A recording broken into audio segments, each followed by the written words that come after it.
3 piece মাছ টুকরো, 3 টুকরো মাছ, 3 piece মাছ ভেজে তুলে রাখলাম। ওই তেলের মধ্যে জিরে দিয়ে দিয়েছি, জিরে ফোড়ন।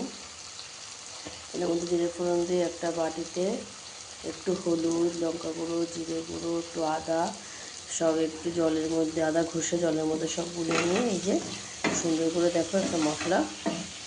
এই যে কড়াইটা বলছিলাম না, এই যে এই কড়াইটা ঠাকুরের জন্য রেখেছি, এই যে প্লাস্টিক। এটা আগের দিন ঠাকুরের রান্না করেছিলাম, দেখতে পাচ্ছ। কিন্তু যখন তাড়াতাড়ি রান্না, তখন এটা রান্না করতে গেলে আমার ঢাকনি হাওয়া হাওয়া হয়ে যাবে, ঠিক আছে। ওই জন্য এটা করিনি। একটু আলু ভেঙেও গেল, এত সুন্দর ভালো হয়ে গেছে, তেলটা ভেঙেও গেল।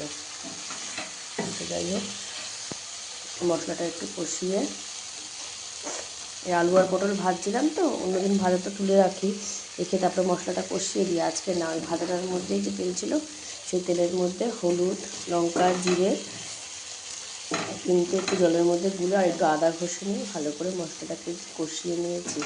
দেখো কি সুন্দর আর এইটা দিয়েই ভাত খাওয়া হয়ে যাবে জানো।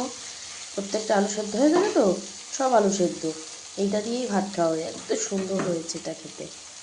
তো চলো এখন থেকে জল দিয়ে দিই, এবার ঝোলটা ফুটুক। মামামের দুপুরে রাত্রির দুটো আর আমার রাত্রের একটা। আমি দুপুরে আজকে একাদশী তো, কালকে বলছিল যে ওখানে করবে, ছোলার ডাল লুচি করবে। আনলাম ঠিক আছে, তাহলে তোমাদের ওখানে আমি খেয়ে নেব।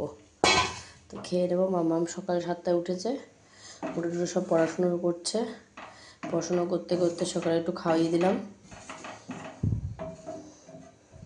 ওটস একটু মিক্সিতে ব্লেন্ড করে আম দিয়ে, কলা দিয়ে আর বাতাসা ঠাকুরকে দিই, সেটা দিয়ে ভালো করে খাইয়ে দিলাম। দুধ নেই, দুধের প্যাকেট আনতে হবে।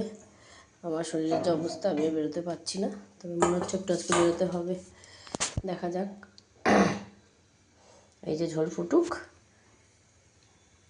তো চলো ঢেকে দিই।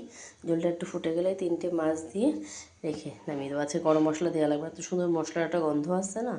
তো চলো বন্ধুরা, টাটা।